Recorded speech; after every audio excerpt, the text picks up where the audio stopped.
pregunta que por qué hay tantos apóstoles y responde que si Pablo no fue el último de los apóstoles. Eso del último viene de 2 Corintios 15, donde dice: después de a todos, como a un abortivo, me apareció a mí. El apóstol Pablo ahí no está diciendo que él es el último de los apóstoles, ni está diciendo que es el último de los llamados. Está diciendo, con respecto a su salvación, a su integración al cuerpo de Cristo, que el Señor se le apareció después de todos ellos. Al último que se le apareció fue a él. No es que después de él no iban a venir más, sino que hasta ese momento él había sido el último al cual Cristo se le había aparecido. Y él está diciendo eso porque, según los apóstoles y según los discípulos del primer tiempo, para ser apóstol, para llevar el título de apóstol, se necesitaba haber visto a Jesús en cuerpo. Tenían que haber caminado con Jesús, haber vivido con Jesús, esa experiencia de ahí para poder llamarse apóstol. Entonces Pablo está rebatiendo eso, porque a él lo llamó el Señor, a él lo instaló el Señor, a él lo consagró el Señor, a él lo preparó el Señor, y el trabajo que el apóstol Pablo hizo probablemente supera con creces el trabajo de todos los demás apóstoles juntos. Entonces parece que fue verdad que Dios lo escogió como un abortivo, después de a todo lo llamó a él.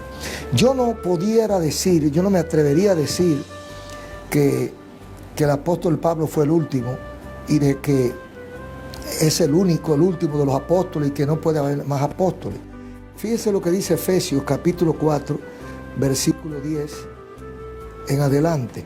El que descendió es el mismo que también subió por encima de todos los cielos para llenarlo todo.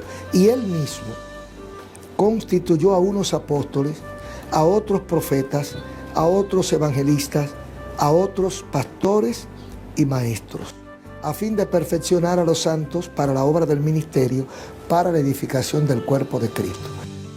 La calificación, el grado, la jerarquía de estos ministerios no depende de nosotros, depende del Señor.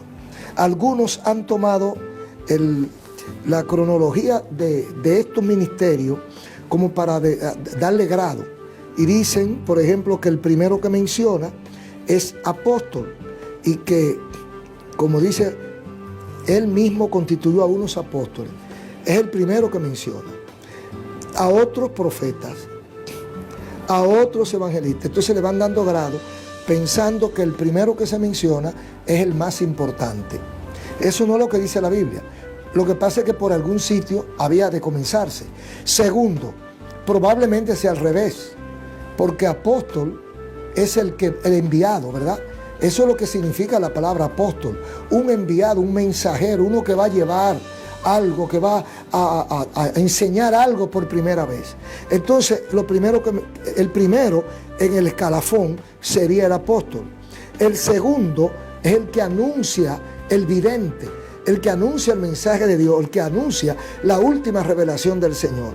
El tercero es el evangelista, que es el que va y educa al pueblo en el evangelio de Jesucristo y establece, da los primeros pasos. Eso es lo que es un evangelista, el que escribe los primeros pasos, el que enseña los primeros pasos, el mensaje, la primera leche a los recién convertidos. Después del evangelista, entonces está el pastor y el maestro. ¿Quién es el pastor? El que se queda atendiendo las ovejas, el que le crea el fundamento a las ovejas, el que ve el desarrollo de las ovejas. ¿Y quién es el maestro? El que enseña al apóstol, enseña al evangelista, enseña al profeta y enseña al pastor. Entonces el último es el más importante, porque el maestro es el que conoce la palabra. El maestro es el que tiene la revelación directa de Dios, el entendimiento abierto para educar y para formar. Sin maestro no hay nada. Entonces parece que a veces nos equivocamos y con la euforia de ser primero y de ser más grande nos llamamos apóstoles.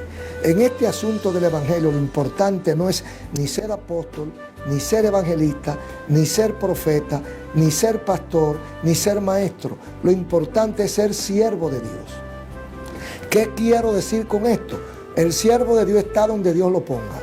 El siervo de Dios puede ser un apóstol, puede ser un pastor, puede ser lo que sea, pero es un siervo de Dios que está haciendo un trabajo que el Señor lo ha le ha encomendado. Entonces, ¿por qué hay tantos apóstoles? Porque hay mucha gente que no conoce a Dios. Hay gente que está en las tarimas, está en las plataformas y le falta todavía algunos pasos para madurar, para conocer profundamente al Señor, y han personalizado el ministerio. Y mire que hasta le ponen su nombre, le ponen hasta su propio nombre al ministerio, como que el ministerio es de ellos. El ministerio sigue siendo del Señor. Entonces, apóstoles hay tanto porque se ha llevado la idea de que el apóstol es el más grande. Entonces, como muchos quieren ser el más grande, pues se autotitulan apóstol. Nosotros respetamos a esos hermanos a quienes Dios le ha dado la gracia de un apostolado. Respetamos a aquellos que tienen esos títulos y oramos por ellos para que el Señor los use y correspondan de acuerdo al título que se están dando. Porque si nos comparamos con Pablo, yo creo que tenemos que luchar mucho para llegar a ser apóstol. Que Dios le bendiga y que esta definición, esta calificación, estos títulos no le quiten el sueño ni le hagan perder su fe. Siga mirando a Jesucristo, que ni siquiera apóstol se llamó, sino maestro.